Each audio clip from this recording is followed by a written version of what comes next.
दोस्तों आपका अरोड़ा इसमें स्वागत है। आज का टॉपिक बहुत इंपॉर्टेंट है। इस टॉपिक में अगर हम बात करें तो आज का टॉपिक जो है पिनाका जो मिसाइल सिस्टम है, इसको लेके हम डिस्कस करेंगे।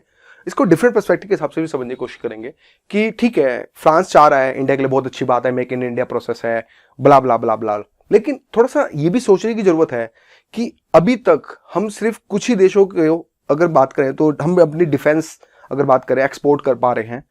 वहीं पे चाइना जो हमारे साथ के आसपास ही आज़ाद हुआ और आज वो कहीं ना कहीं पूरे का पूरा बात करें अफ्रीका कॉन्टिनेंट, यूरोप में और इवन हालांकि उसके मिसाइल सिस्टम इतने पावरफुल नहीं है जितने इंडिया के हैं, लेकिन फिर भी कहीं ना कहीं उसका अगर आप उनकी बैलेंस शीट्स को देखोगे, अगर आप चाइना की बैलेंस शीट को देखोगे तो आपको ये देखेगा कहीं ना कहीं एक एक्सपोर्ट मेजर पार्ट जो चाइना भी कर रहा है। तो ये भी एक सिस्टम समझ आ गया हमें। अभी पहले हम समझेंगे कि भाई फ्रांस क्यों चाह रहा है, आखिर क्या रीजन है कि उसको ये पिनाका मिसाइल्स चाहिए, क्या रीजन है इसके पीछे। तो पहले उस चीज को समझने की कोशिश करेंगे कि देखो रीजन ये है कि अगर मैं बोलूं कि जो फ्रांस है ना, देखो पहले पिनाका है कि पहले इस चीज को समझते हैं। पिनाका क्या है भाई? आपका ये एयर, जो चीजें एयर में होती हैं उनको जो है मार गिराता है, यानी कि जो ग्राउंड से निकलती हैं चीजें, ग्राउंड से यहाँ पे आप देखेंगे यहाँ से निकल के हवा के में, मतलब जो चीजें मारक क्षमता जिसको हम कह सकते हैं हिंदी के अंदर मारक क्षमता जब होती है, तो ये सब चीजें जो बेसिकली बात करें तो पिनाका मिसाइल सिस्टम जो है यूजफुल होता है। ये डीआरडीओ के द्वारा बनाया गया है। ये पहली बात इंडिजिनियस है, यानी कि अगर बात करें तो भाई स्वदेशी प्रणाली है। तो ये एक बहुत अच्छी बात है इंडिया के लिए कि भाई ठीक है, भाई इंडिया जो एक्सपोर्ट कर रहा है, एक्सपोर्ट करने की कगार पर अगर बात करें फ्रांस के साथ अगर ठीक ठाक डील हो जाती है तो ऑफकोर्स डेफिनेटली जो है एक्सपोर्ट करेगा।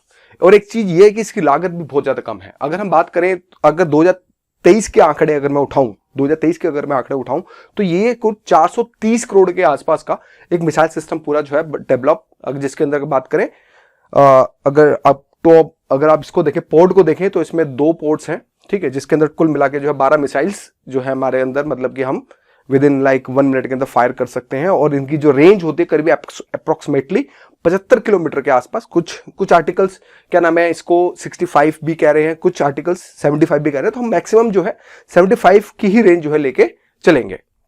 तो ये सिस्टम है। ये क्यों? एक तो पहली बात कॉस्ट इफेक्टिव है फ्रांस के लिए, क्योंकि फ्रांस चाहता है, देखो अगर आप ध्यान से देखें ये एक सिस्टम है, देखो यहाँ पे 6 लगे हुए हैं और यहाँ पे 6 लगे हुए हैं, ठीक है, काफी हैवी है। ऐसा नहीं है कि इसकी अगर आप बोलेगी मतलब काफी एक हैवी है।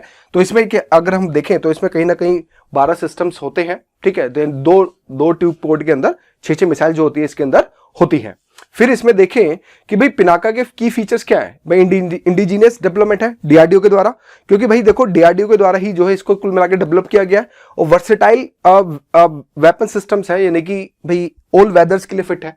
भाई चाहे बारिश हो, धूप हो, तूफान हो, कुछ भी हो, तो ये कहीं ना कहीं अगर बात करें तो उसके लिए कैपेबल है।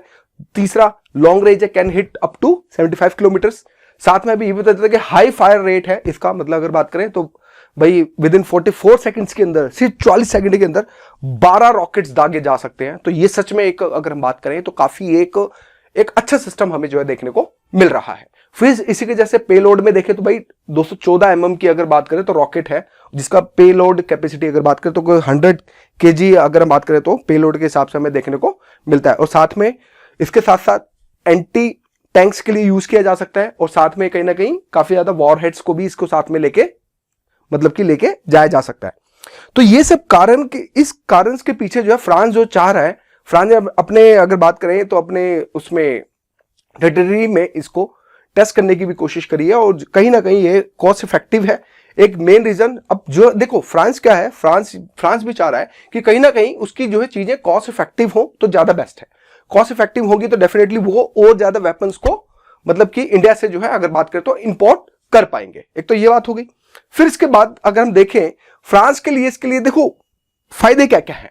भाई प्रूवन परफॉर्मेंस है कि डीआरडीओ के द्वारा बनाया गया, इंडिजिनस है, ऑलरेडी इसको कारगिल के अंदर यूज किया जा चुका है। तो कहीं ना कहीं अगर बात करें तो इफेक्टिव है, तो प्रूवन चीजें हैं। लॉन्ग रेंज जो अगर बात करें तो कैपेसिटी है, यानी कि कैपेबिलिटी है। तो इसमें आप ये देखेंगे भाई हाँ भी लॉन्ग रेंज भी है, ये सारी चीजें। फिर हाई फायर रेट है, जिस तरह हमने देखा कि 40 सेकंड के अंदर 12 जो कुल मिला के जो है दागे जा सकते हैं। इसके साथ साथ इंडिजिनस डेवलपमेंट है, कॉस्ट इफेक्टिव है और strong India France defence partnership के तहत भी इन चीजों को जो है कुल मिलाकर डेवलप किया जा रहा है। तो कहीं ना कहीं अगर बात करें तो ये भी चीजें बहुत अच्छी जो है कुल मिलाकर हमें देखने को मिल रही हैं। अब समझो, यहां तक तो थ्योरी थी। अब थोड़ा डायमेंशंस को चेंज करते हुए समझते हैं कि देखो क्या भारत, ठीक है भारत एक प्रयास कर रहा है, ठीक है एक स्टेप्स में आगे बढ़ रहा है धीरे धीरे, ठीक है कोशिश कर रहा है, लेकिन वहीं भी आप चाइना के एंगल्स को भी सोचो। चाइना देखो ऑलरेडी यूरोप के अंदर काफी सारे ऐसे मतलब वेपन्स हैं जो ऑलरेडी चाइना जो है डिलीवर कर रहा है। अगर आप देखेंगे यूरोप के अंदर धीरे धीरे अगर आप थोड़ा सा देखने की कोशिश करेंगे तो कहीं ना कहीं प्रूवन टेक्नोलॉजी, इवन अफ्रीका के अंदर तो पूरा पैर पसार चुका है चाइना अपने डिफेंस टेक्नोलॉजी को लेकर। तो इसलिए भारत को अब आगे और क्या करना चाहिए, भारत को यह है कि देखो डीआरडीओ के ऊपर तो ठीक है, डीआरडीओ एक टॉप नॉच है, उसके साथ साथ प्राइवेट सेक्टर्स को भी आगे लेके आना चाहिए। प्राइवेट सेक्टर्स जब आएंगे तो इनोवेशंस और ज्यादा होंगे, जब इनोवेशन ज्यादा होंगे तो डेफिनेटली कुछ ना कुछ नया आउटकम निकलेगा और उसको भी हम जो है एक्सपोर्ट कर पाएंगे। तो ये चीज एक बहुत अच्छी चीज इन फ्यूचर में हो सकती है। तो इंडिया को ये चाहिए कि भाई अपनी पब्लिक पार्टनरशिप के थ्रू, पीपी के थ्रू चीजों को आगे लेके आए और कोशिश ये करें कि जल्द से जल्द इनोवेशन। अब यार एक बात बताओ, अभी हमने जो है जो हमने अगर बात देखें राफेल कि कितना हल्ला मचा कि फ्रांस से आ रहे हैं, पर ध्यान से देखो तो हमारी नाक ही कट रही है इनडायरेक्टली। क्यों कट रही है यार, हम अभी तक अपने देश में एक ढंग का एक एयरक्राफ्ट नहीं बना पाए हैं, राइट।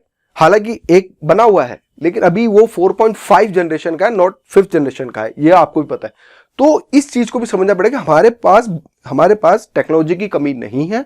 अगर इंडियंस चाहेंगे तो डेफिनेटली कुछ ना कुछ अच्छा इन फ्यूचर में होगा। बस फर्क इतना है कि गवर्नमेंट की एक विल पावर चाहिए ताकि गवर्नमेंट आने वाले टाइम के अंदर मल्टी रोड जो हमारे एयरक्राफ्ट होते हैं उनको भी प्रोत्साहन मिल सके। तो ये था कुल मिला के आज का कि भाई पिनाका क्यों चाहिए फ्रांस को और क्या रीजन है इसके पीछे, मल्टीपल ये सब चीजें। सो आज की वीडियो के लिए थैंक यू।